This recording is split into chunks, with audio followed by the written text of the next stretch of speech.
Hello and welcome to Better Under Pressure. I'm Sara Milne Rowe, author of The Shed Method and founder of Coaching Impact. And in this podcast, I talk to leaders from all walks of life about being better under pressure and using pressure for better. I want to explore how we handle pressure in a world that is becoming more and more complex, the impact that pressure has on our ability to perform at our best, and what we do to be better under pressure. I took a massive step up. I had a promotion where I moved from London to Singapore to run a business. Okay. At no point intellectually, I realized that I was under pressure. My body told me I was. Intellectually, I'm that person that enjoys taking on a challenge and will just give it a go. I always saw challenges as opportunity, excitement, a time to learn, a time to shine, a time to thrive. Yeah. And I landed in Singapore for this big new shiny job. I landed on the Thursday to start working on a Monday, and on Friday morning I woke up and I couldn't walk. Today I'm talking to Myriam Coupard, who has worked all over the world, leading and shaping creative businesses. A customer-centric entrepreneur at heart, she's launched, run, reshaped and grown successful businesses in France, the UK, China and Singapore. Myriam trained as a professional dancer in contemporary dance in Paris, specialising in the Martha Graham technique, until that career was cut short following unsuccessful knee surgery. Following that, she dedicated many years to Ascential PLC and, more specifically, to Cannes Lions, the organisation behind the famous film festival, where she worked across a range of executive roles, leading teams through organisational transformation and change. She's currently Managing Director of UK and EMEA for the Marketing Academy. She's a tireless champion for creativity and its ability to change people, organisations and the world. In this conversation, she shares the power of detangling emotions from facts, her non-negotiables when it comes to putting herself first, and why her body decided to take her out of the exciting promotion awaiting her in Singapore. Myriam, thank you so much for joining me on Better Under Pressure. Pleasure, Sarah. Always a pleasure to see you. Likewise. So, do you remember when you first experienced pressure, Myriam?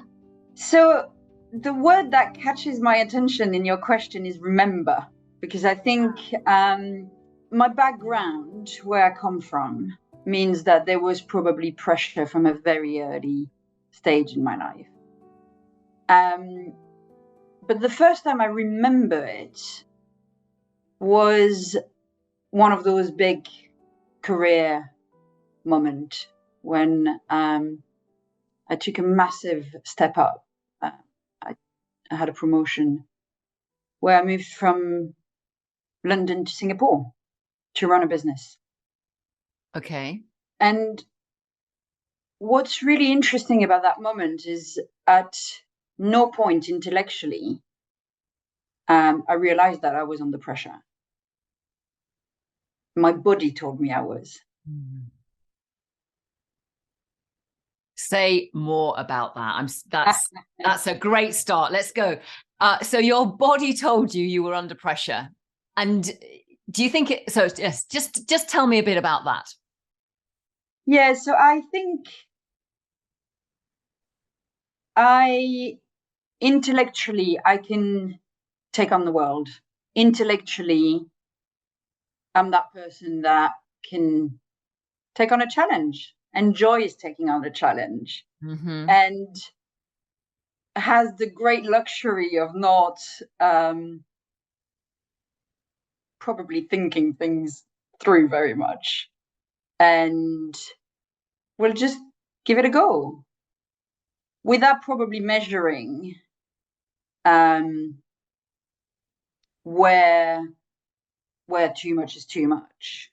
Now, that's not quite the case today, but back at that moment when I do remember that first real signal of pressure, I would just not really think about challenges in a challenging way. I always saw challenges as opportunity, excitement, a time to learn, a time to shine, a time to thrive.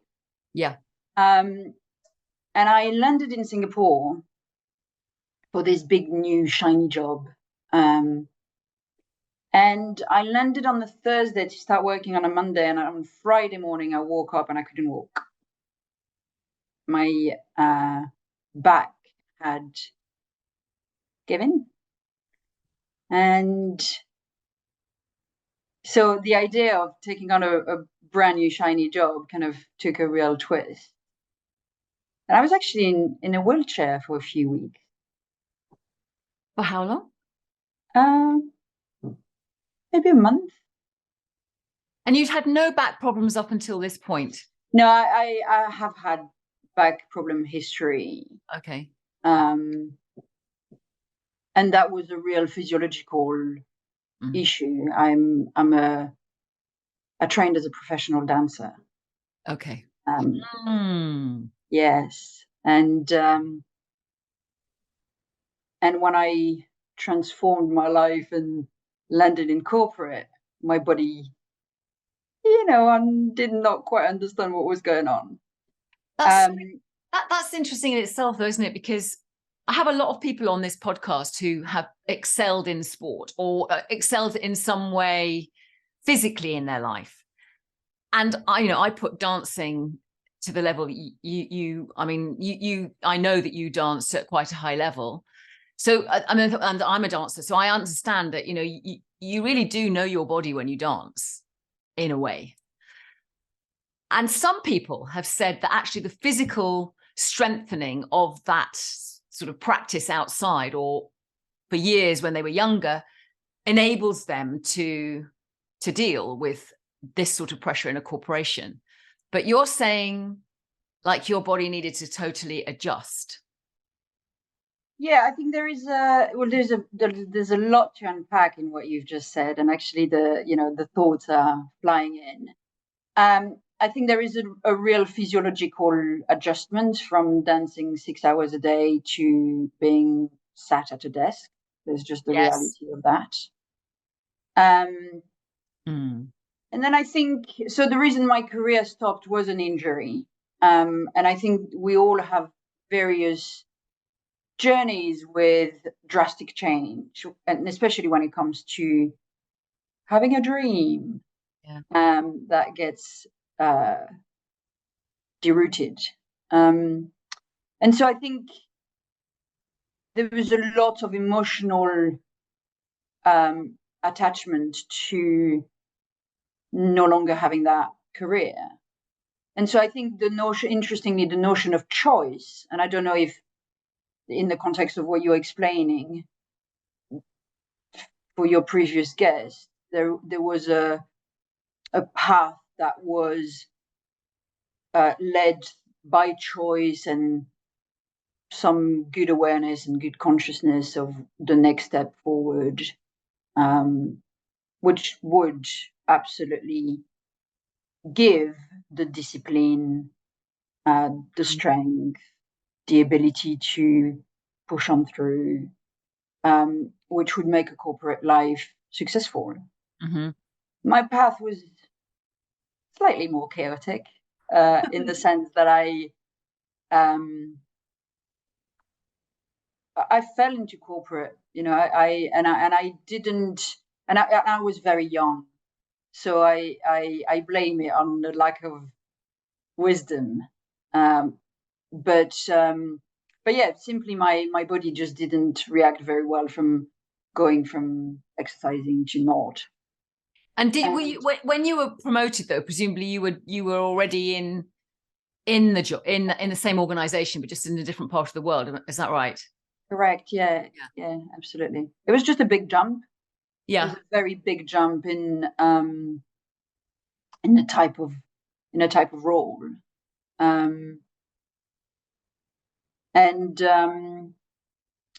but that subsided, and I was successful at that role, very successful, and it is one of the highlights of my career this far.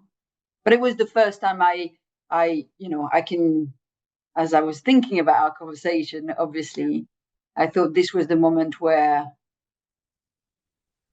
I can pinpoint where pressure was glaring. Yeah. I think it's this understanding of one's body to know when pressure has gone from the way you described it earlier on as about shiny, exciting, new opportunity to thrive. All of what I believe pressure can really bring out of us when it's in the right shape or in the most useful shape for us. Or it's incrementally going up so that, like any muscle, you're stretching it and it's getting stronger as a result. It sounds to me from what you've just described that the jump, you described it a jump. Isn't it interesting how we use the language that reflects the physiology, but you literally jumped into something that was bigger than potentially the muscle could stretch to, or your body felt it could stretch to. Yeah, and it's interesting because, again, I go back to the notion where the reason why I say my body is the barometer is because intellectually, there isn't it for me. Right. Or there at that point, there wasn't. So by that, actually, Myriam, do you mean that in terms of a problem or something that your mind can get around, can solve, you're smiling, so I'm assuming it is something like that feels like that there's nothing that you can't at least want to get your mind around in order to solve it? Is that what you're referring to when you say intellectual? Yeah, it's interesting because the reason I'm smiling isn't because you're reading my mind and you know me so well. It's because actually seeing you do that movement with your hand brings such an excitement. So yes, absolutely. For me, I go from that. I go from a conversation leads to opportunities, and I want to do that. I want to do the unpacking, and I'm a creator. I'm a creator. I love creating. So above the eyebrow, yes, it is all positive. Yes. Now, clearly, sometimes we bite more than we can chew. Yes. And that's my path. I've often, I after my dancing career, I packed my bag. I moved to London. I couldn't speak a word of English. I didn't know anyone, and I just kind of go, it's fine. It's going to be great, So that's just probably a character trait, and I'm not so much like that these days. Let's put it that way. It's But even in that description, that could have been very pressurizing for many people, couldn't it? I mean, the idea of coming as a young person to a new capital city, not speaking the language, if I, in answer to the first question, which is, when do you remember still, first feeling pressure? That could actually be something that many people would relate to. Well, that's precisely why I didn't choose that example. Yeah. Because again, and I can only speak of my experience, even today, so the journey with health is a long and quite bumpy ride. Mm-hmm.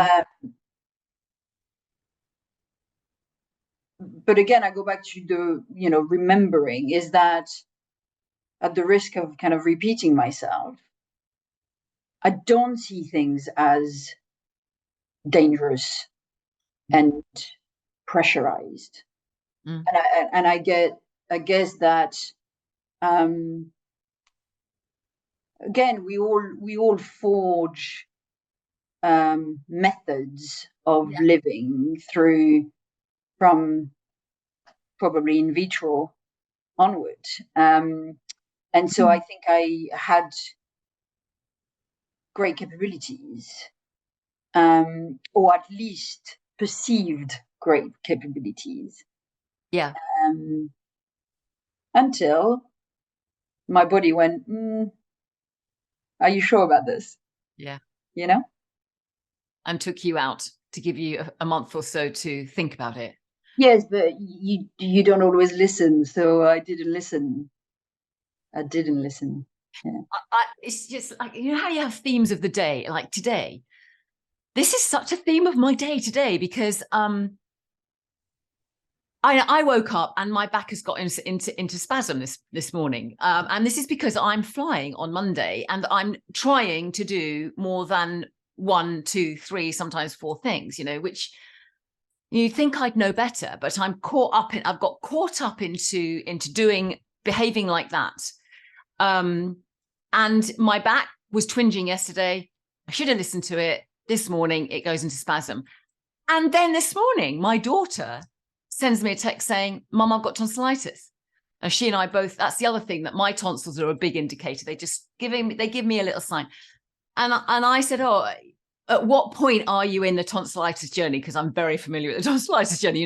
Do you need the antibiotics? She said, yes, I saw and felt the white spots on my tonsils yesterday and the day before.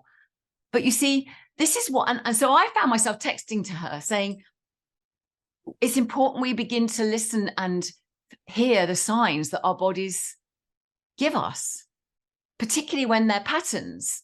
And I'm just interested, I suppose, because it's top of mind today around pressure and the body talking to you about when it's liberating pressure and when it's actually pressure we need to just take a moment around. I'm certainly not a good person to have a back conversation with because, it can become quite scary quickly. So I hope yours is better.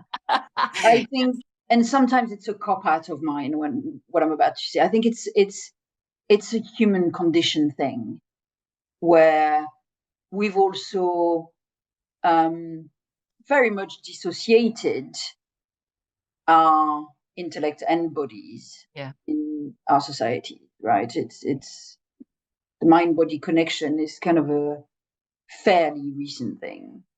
What you are describing to me is, a couple of days of not listening. I think it's pretty acceptable. I took it way, way further. Yeah. And I paid the price. But 8 years ago, I started a journey with one of my now most wonderful friend who I met as a coach. And she said to me, Myriam, when you hear a knock on the window and you're not listening, the knock gets louder and louder and louder. And then one day there's a brick that goes through that window. And so, I guess there is a lesson for all of us there, which is at what point do you stop and listen? Yes. That also assumes that you were given some signals before your back packed in. And in hindsight, I know we're just talking about this one isolated moment at the moment, but it was where you went with the question. In hindsight, looking back on it, were there signs? Well, that's the wonderful thing. In, hindsight is a beautiful thing. It's interesting because looking back on it today, I can have a quite harsh relationship with this story of mine. And I can do a bit of a blaming game of, God, you did not listen. And I wouldn't recommend that because that doesn't really lead anywhere. Today, I read that there were some signs. Clearly, back then, I see, no, I didn't see them. I mean, if I had known that my behavior would, that's life, right? But also, I think what you're raising for me is that it had worked for you up until that point. You'd been very successful. You had blossomed. You'd performed. In a way that felt all of those words you used to describe it earlier on. It's clearly had worked for you. So why would you? Well, at that point, there's a slight nuance there. I think working for me is an interesting one because it worked in the sense that it gave me, you get a lot of reward, right? By being that person. So you then feed on that. Yes. And where you are 100% right is that the behaviors that at one point became limiting, got me to where I was. Did it truly work for me? Mm-hmm. Would I change it? No, because I'm the person I am today because of it. But it's been an interesting ride, you know? Yeah, and has your sense of reward, so you use the word reward in that, has your sense of reward as a consequence of this incident in Singapore, has your sense of reward shifted? It took a long time, and it took a journey, and it has absolutely shifted today. Yeah, 100%, for And sure. what would you say reward was in response to dealing with the pressure prior to the back incident? Well, interestingly, this specific incident in Singapore, I did a total overriding of it, and I carried on, and I carried on, and I carried on, and I carried on, and I carried on. Not because of the reward, but it was really inconvenient. You know, this back pain was really in the way. Yeah. It was in the way of my what I had decided that I was going to do. And what I had decided I was going to do is to run a super exciting, successful business in Asia Pacific, regardless of anything else, completely undermining my nature because I had decided that that was the trajectory. And because the feedback was supporting that. Of course, you know, I performed. I was I delivered. I always delivered. It's higher, it's bigger, it's better, it's on to the next thing. It's and that's reward, obviously, specifically in the context of a corporate career. When Myriam said above the eyebrow it's all positive, it reminded me of a favourite line of mine from James Joyce's story A Painful Case. I actually quote this in the Shed Method. Joyce wrote, "Mr. Duffy lived a short distance from his body. How often do we lead with our heads, bow to our intellect and fail to listen to the barometer of our bodies? I was so struck when Myriam said, my back pain got in the way of what I decided. I wanted the reward of external validation, higher, bigger, better." The point Myriam makes about the power of the reward feels important to emphasise here. If we're not careful, it becomes a habit to ignore the bodily signals because the pull to keep pushing, keep achieving, to get the reward, whatever that might be, becomes greater. And if we fail to respond to the gentle knocking on the window from our body, we run the risk of this brick crashing through. What it's raising for me is the power of connecting to the head and the body equally. When we can use both as sources of important information, we can be in a much better position to choose how we react to any pressure. If we fail to notice the signs our body gives us, the body will often take us out. This has been really front of mind for me this year because I developed an autoimmune condition. And not only has it forced me to listen to my body in new ways, it's also made me aware of my relationship with it. When Myriam said, "I have a harsh relationship with my back and can run a blaming game," I hear her. It's forced me, this immune condition, to work in tandem with my body in a new way, to have a different dialogue with it. Previously, I would have said, "Right, body, I'm feeling the need to keep pushing through to get this podcast edited or work on this talk. Hope you're okay with that, because here I go." Now I say, "Right, body, I'm feeling the need to keep pushing through to get this podcast edited or work on this talk. How do you feel about that? Up for it?" Now I genuinely stop, ask, and listen to my body's response. And I'll generally know if I'm pushing for better or pushing for worse. If, unlike Mr. Duffy, you were living no distance from your body, what would it tell you? What are the signals that you know matter? What do you feel about the statement, "we can be better under pressure"? I still want to do that as much as I did back then. I just have a much better sense of working with my absolute true nature.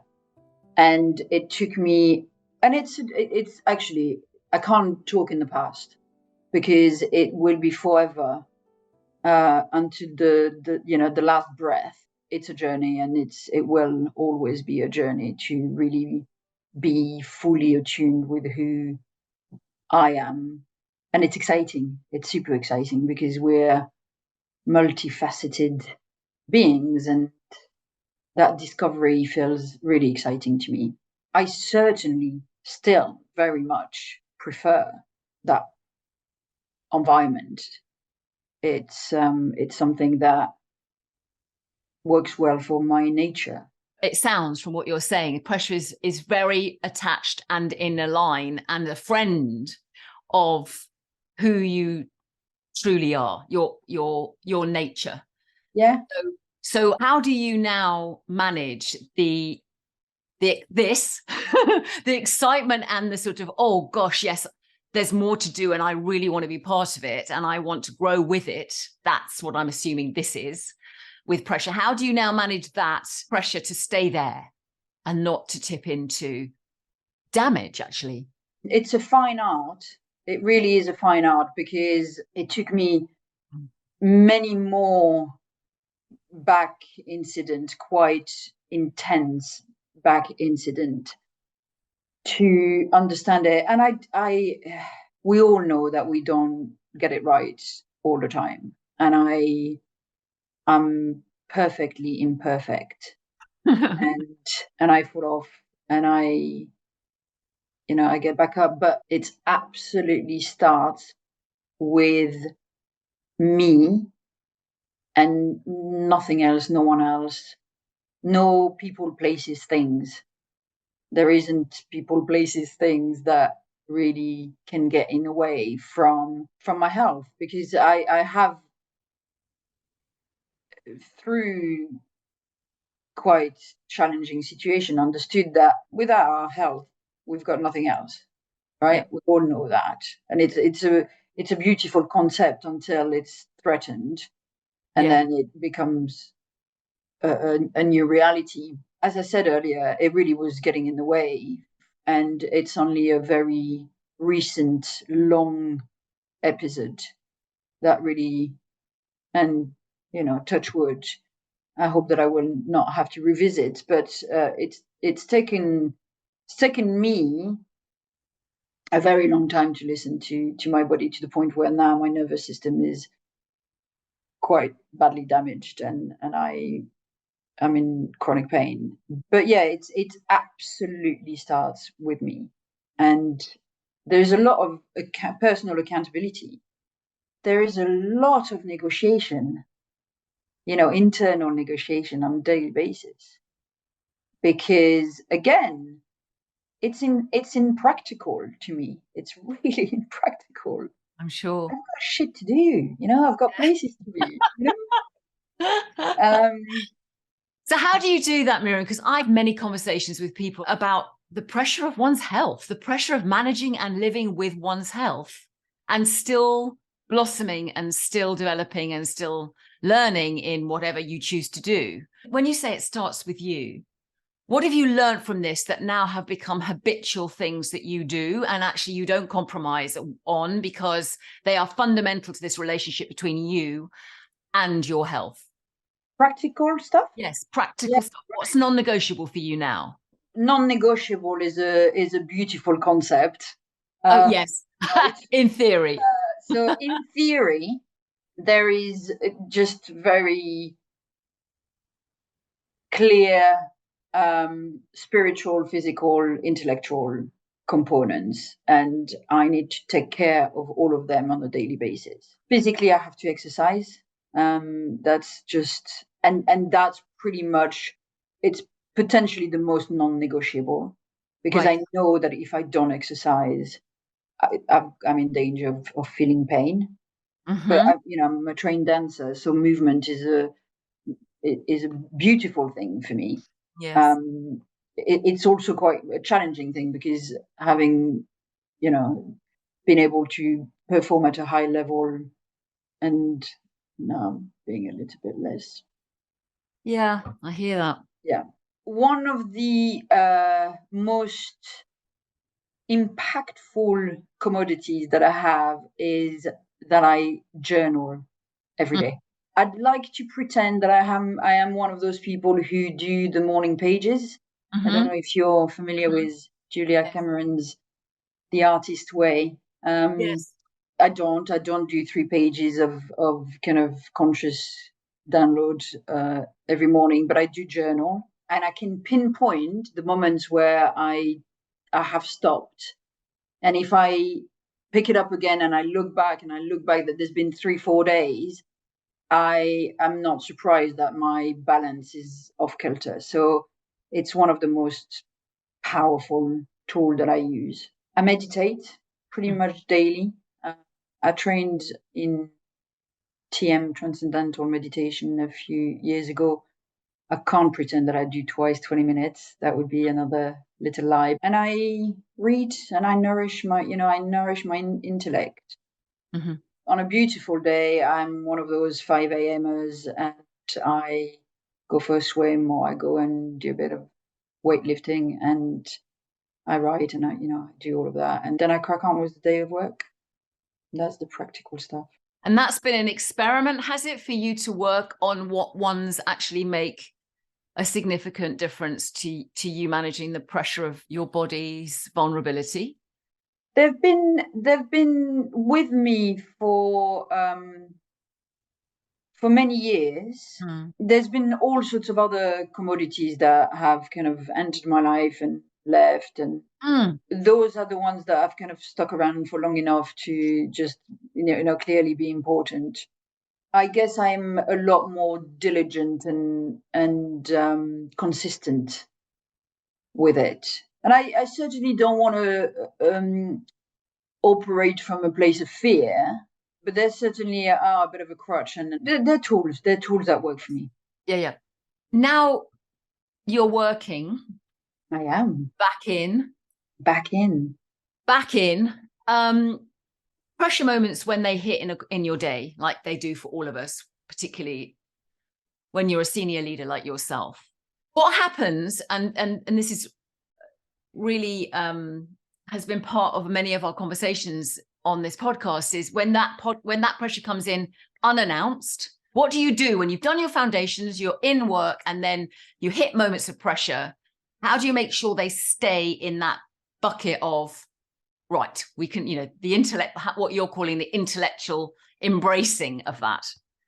I absolutely make space.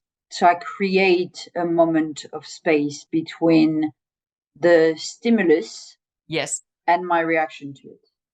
And how do you do that? Oh, give me a specific. Can you share a specific example? Because I think the more specific we can get on this, the so better. It will be something that lands in your inbox that gives you that pit in the stomach kind of feeling where you're like, oh shit, right? We need to, I'm very now aware of adrenaline. Yeah. Right. And so when I feel adrenaline rise, that's the first signal that I need to make a cup of tea, go and walk around the block, step away from the computer, just create some space physically, specifically, just to choose what you are going to do with that moment of pressure. It used to be so important to me that I was reactive in a second, because I thought that was what performing looked like. And I see it around me all the time. And look, I also really want to, I need to say it for myself, I'm not saving lives on a daily basis, right? Like, calm down, people. So I create space, because really, in all aspects of my life, actually, not just at work, it's not what you have to deal with, it's how you deal with it that matters, right? And the only way I can deal with it in the most graceful, wise, smart way is by actually creating that space that will enable me to make the right choice to react the way I want to react. I'm a fiery, feisty individual, and I'm a strong being. And so if I don't create that space, I armor up and I'll go for the fight. Yes. That's my default setting. But interestingly, it goes back to this, right? It's like, right, let's get in there. Yeah. This whole thing of strength, when you push your strength too far, they become negative aspects, right? And so it's about being able to be fully conscious of who you're going to show up as. Yeah. I mean, I remember when I was in Singapore and the first year, so I used to work for an organization that run really, really large scale events for a specific industry. And I had an amazing colleague of mine who would come and help me for a little while. And, the closer you get to the event, the pressure comes from everywhere, all the time, global organization. My chairman was in Sydney, my team was in London, I was in Singapore. I mean, you can work 24 hours a day and it comes from everywhere. Yeah. And I loved it. Yeah. And he used to say to me, right, we're gonna go and have a walk around the block. And I used to be like, what are you talking about? What are you talking about? And I thought he was nuts, I was like, and I would not give that advice. Mm. Pretty simple. I'm sure most people listening to this will know that. But what's interesting is that I really, really carry that in most of my daily interaction with the world. Yeah, and I was going to say, simple isn't necessarily easy. It's like No. common sense is not necessarily very common. It's those old adages about we know it, whether we do it or not is questionable depending on the circumstances or the pressures around us. So I think that the discipline of choosing to step away in order, and I love your combination of graceful and wise. That's useful, isn't it, to know that I need to buy that time so I can choose to be graceful and wise in my response. It's still a conscious response. And I really like your distinction here around a conscious choice, because I think it's not always about being calm, but it's about choosing the energy that you want to bring to it. 100%. And if you don't step away, you can't be in control of the choice you make. So that's what I loved about that whole thing about, you can get fiery. I can get fiery as well, but I've learned through the years that I have to make a choice to be fiery. If I allow my fire to flame without me controlling it, I'm less effective. Absolutely. It might be cathartic, but I might create all sorts of damage around me. So I really love this distinction around a conscious choice. It's not necessarily always calm, and it may not be that you're always graceful, but you might always be you will always be conscious about what you're choosing to do. Yeah, and the situation might require to be the fiery and the decisive and the strong and the sometimes abrupt. Yes. Mea culpa. Yeah. But again, precisely what you're saying, it needs to be a conscious decision. Yes.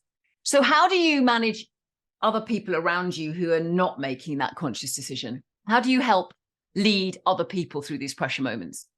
So I very early on helped my team understand that they can absolutely lean on me and count on me.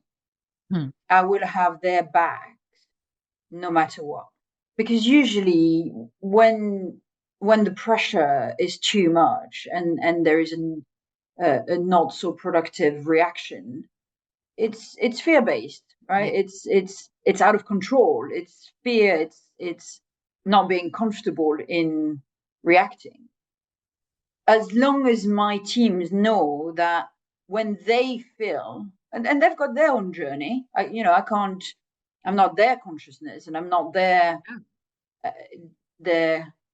God. But as long as my team understand that I'm available for anything, absolutely anything. And I had this conversation with someone of my team said, I was going to ask you that, but I thought you might think that I was being too pedantic. And I just said to her, if you ever stop yourself coming to talk to me because you're making assumptions about what you think, just no, because that's the muscle you build in the muscle of trust. And at some point, it's an evidence-based Yes. exercise. It's like, oh, when was last time I experienced this? Oh, we did this, you know, and you can replicate it. So it is very much about support and about lessening the fear, shrinking the fear. You know, one of the, and it's not very specific, but one other thing that I use a hell of a lot at the moment is making sure that I place things, anything, in their absolutely right perspective. So we're very good at telling stories, and I work in the marketing industry, and our brain is very, very good at telling us all sorts of stories. Yeah. And in that space, part of the exercise is to really make sure that I place what is happening in this absolutely true perspective. No stories, what is actually happening here. And so I tell my teams how to do that, and we do that together. How do you do that? How does that include emotion? I mean, how do you do that? Well, because emotions are part of the story. Yeah. I looked at facts at that point. Okay. You know, it's the whole data thing. Okay. Completely void of emotions. Right. Completely void of emotions. So okay, let's stick with this, because I think this is interesting. How do you manage or help somebody who is feeling something, or a team that is feeling something, and ask them to put that aside and let's look at the facts? If emotions aren't heard or felt or listened to, they have a fantastic ability, bit like the knocking on the window you were talking about, of becoming a brick. So, and you know, when as a teacher working with very challenging young people, often, if I bypass the stage of understanding their feeling or listening, and not necessarily agreeing with their feelings, but giving their feelings a bit of space, if I bypass that stage, they would revert me back to the feeling. I'm not ready. I'm coming back. No, you don't understand, miss. You don't understand. And you get more of it. And I think the same is true of adults. I sort of want to be held in some moment, at least, of understanding of what I'm feeling before anyone tries to shift me into something that isn't that. I'm just curious around how you do that as a leader, Myriam. I think that it's about untangling the two. Okay.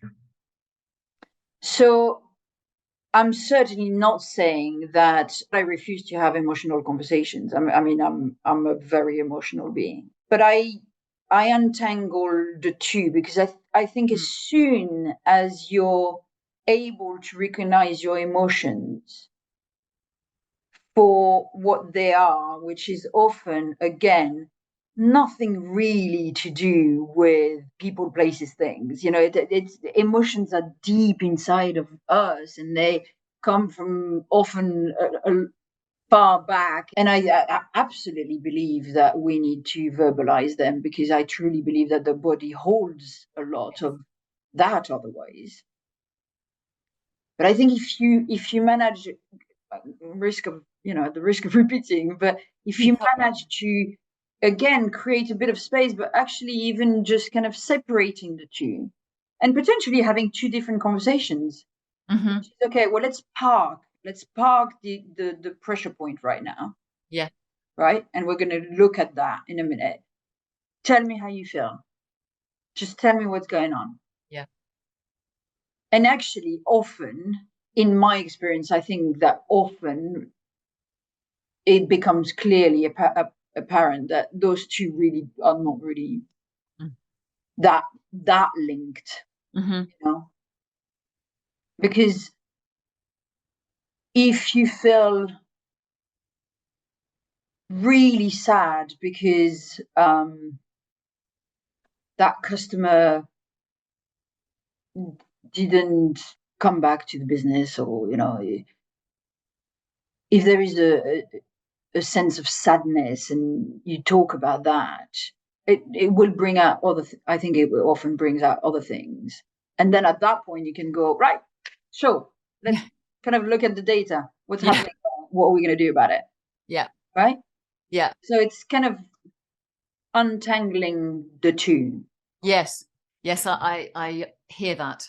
Yeah. And I talk a lot about choosing your mood, which I Absolutely. think we can. We've all got the capacity to choose it. It's just how do we choose it? And I think this is what's interesting about these conversations is people have different ways of finding that place of choice.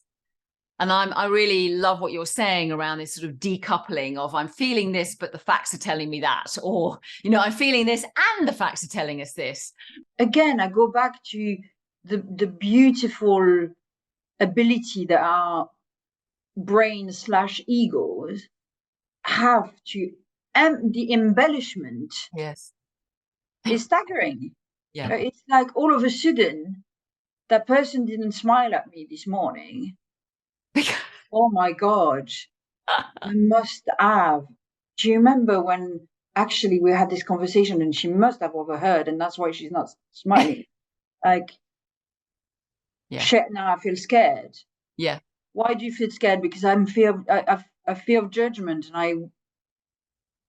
and then all of a sudden the whole she didn't smile at me is no longer a thing, Yes, and we're wired to do that, aren't we? We're wired to anticipate a threat more than we are around anticipating something brilliant coming down the line. Yeah, I mean, I had this specific moment with myself this morning. I could sense myself being looking for danger, looking for what was going to come next. There's nothing, that's just probably another. And we're not all wired the same way. Let's face it. No, but it's also habits, isn't it? I mean, I absolutely believe that we can choose a new habit. It just takes a little bit more effort. So if you're used to something, your dialogue, your narrative, what you say to yourself, it's more practiced. So, if you can notice, I mean, bravo for noticing that you were off on something. Well, I mean, that's the starting point, isn't it? Is that you can't create a new habit until you have identified that you have a habit. Yes, it's no longer working for you, right? That's again the consciousness piece. Yeah. But that's what I mean as well about the forever journey, is that we're full of them. We're full of those things that at some point served us beautifully, and no longer do. Yes. And I guess there is probably a moment between the moment they stopped working and the moment you realize they stopped working. Yes. Well, it certainly has been the case for me. Yeah. And in a way, life kind of gives you opportunities to realize that they're no longer working until for you to realize that. So I find myself on certain topics, we all rehash patterns until we realize, oh crap, that's no longer what I need to do about these things. So what can we do when we realise that an old habit or pattern of behaviour just doesn't work for us anymore? Myriam's already highlighted the power of self-awareness, that moment when we notice that something that worked for us in the past is no longer effective. But that moment of self-awareness, although it's vital, is rarely enough to create a shift in our habits. I call it the no-do gap. I know what I need to do, but I don't do it. We have to make a conscious, intentional effort. We can't undo a habit, but we can build a stronger one. It sounds tough, but actually it's easier than we think, especially when we can connect the habit that we want to build to something that really matters to us. I had a huge wake-up call to the need to build a new behaviour with my own children. Nothing like our children to teach us about ourselves. My children are now in their 20s and they've had to remind me on frankly too many occasions that when they're sharing a struggle or when they're feeling something strongly, they don't necessarily need me to offer advice or to try and fix it, unless of course they ask for it. This was really hard for me. When they were young, it's what I did. So I had to focus on actively shifting my response. I still don't always get it right, but I've worked on it. I've really worked on it. It's worth the effort because meaningful conversations with my children really matter to me, deeply. First, I had to ask myself, what is the new skill that I want to be better at? The skill was to pause and resist the urge to jump in. You'd think I'd know better being a coach, but your children are a whole different ballgame. I then had to practice. Doing it once wasn't enough. Also, having someone to support me was invaluable. My husband shared my journey, and my children would let me know in no uncertain terms if I was jumping into fix again. So here's a small habit rhyme, which I talk about in more detail in the book. It aims to help us remember the essential elements of building a new habit when we need it. Whether as a leader, a friend, or parent, the same stages apply. Will. Connect to why it matters to you. This is a massive magnetic force for change. Skill. Identify what's the behaviour that you want to be better at. Drill. Drill it, repeat it, practice it, keep learning. And then find someone to support you, cheer you when they notice that you're doing something different, or to nudge you when you don't. They can be your Phil or Jill. Well, I had to make it rhyme. So, in summary, remember the habit rhyme. Will, skill, drill, Phil or Jill. If there were people here listening to this with particularly a pressure of health or a pressure of an injury or a pressure that, has been quite severe, and that's possibly the biggest pressure point that they're living with. You've now gone back into work. You feel like you've really done some big work, Myriam, around this in terms of how your relationship specifically with you and putting yourself first and leading significantly in an organization that is, growing and fast and, has high ambition. What would be two things that you would offer, that you would pass forward to those people to better manage that pressure? It's so interesting because obviously we had talked about what we were going to talk about today. Yes. And I thought, I think I want to talk about listening. But I was thinking about that back then in a completely different way. Oh. And now I want to say listen, but in this, actually listen to yourself, truly, deeply listen. And actually that extends, right? That extends to not listen, but, so what's for lunch really? Or what do I have to do next? What's the next call? Really listen yourself and others. Be really present. And we all, I think we've got something like 82,000 thoughts a day, right? It's like they're coming for us, right? But that's not what I'm doing right now. Right now, I'm listening to you. And I find out I thought I was a great listener because we all think we're amazing listeners, right? And then when you start really paying attention in where those thoughts are going, mm-hmm. Well, I have a hell of a lot of work to do. And for me right now, there's just one thing that I have to do is to listen to my body, but to listen to what you were describing earlier, the very, very, very first signs, because my nervous system is completely out of whack. Yeah. I have a very short window of reaction. Yeah. Because my nervous system goes from 0 to 100 in pain. Yeah. Very quickly. So I haven't got much choice but listen. And also you're making me think of a moment when you and I were talking, Myriam, around something you were about to do that had potentially high impact. And I think you made a throwaway comment like, but I'm worried no, you didn't say I'm worried. You actually said, I know that my back is going to give me problems. Right. And I can remember saying to you, what did you just say? Like almost like holding you to what you just said to your body. Yeah. Yeah. So and I told you afterwards, and I said, Sara, I did that thing and my back didn't hurt. Yeah. And I think that to me is at the heart of what you're saying around that listening, because we're saying, as you say, we're saying things to ourselves all the time. So as well as it's about being present with others, how I'm interpreting what you're saying, rightly or wrongly, is truly, truly listening to what you're saying to yourself. Right. Yeah, absolutely. And I imagine that journaling, when you said earlier that was one of your non-negotiables, is part of honing that. Is that right? Is that a right assumption? That's part of it, absolutely. Because again, if the way to yourself is to listen to your thoughts, then it's challenging. What comes out on paper is different, for sure. It's a noticing. Yeah. It's to notice. No judgment. I mean, I'm French. It's the national sport to judge, right? So, but the really passive noticing of things is also just a really caring way to listen.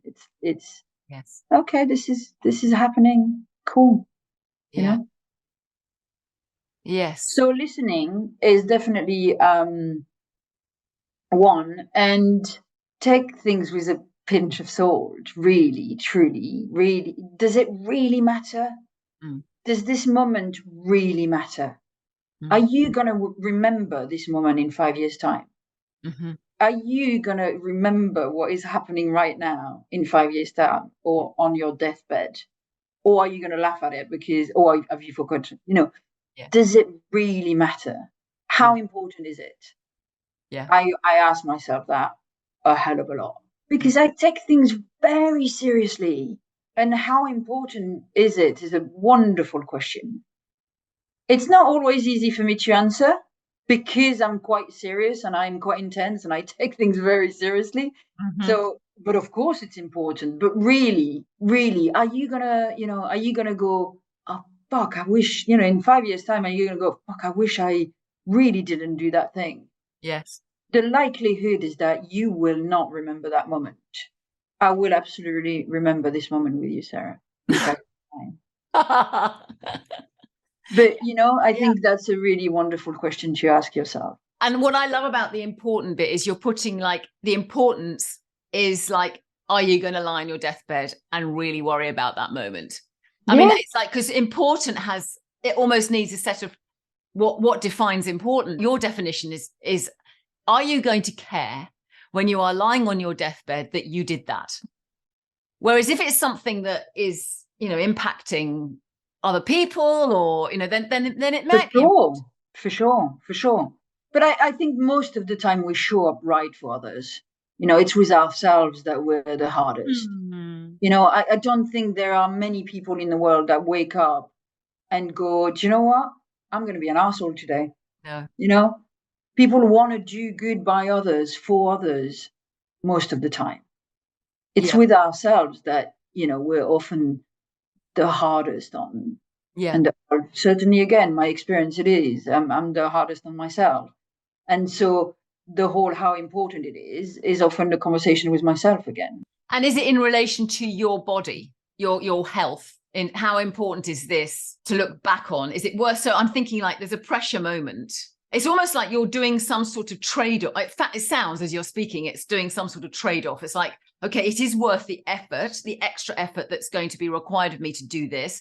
If on my deathbed, it's going to be with me as a good. Yeah, I mean, yes, but also I go back to the fact that if I don't have my job, I still have my friends, my home, my hobbies, if I don't have my home, I still, if you don't have your health, it doesn't matter that all of the other things are in check. You've got nothing. You're done. Yeah. Right. So it's the priority. It's been so lovely having a focus of health actually at the heart of this, because it's a different conversation when it comes down to something as vital as one's health. And clearly it's relevant to your day-to-day. So yes. Right? So obviously that's why we were meant to speak today. Absolutely. Thank you, Myriam. Such a pleasure, Sarah. It always is.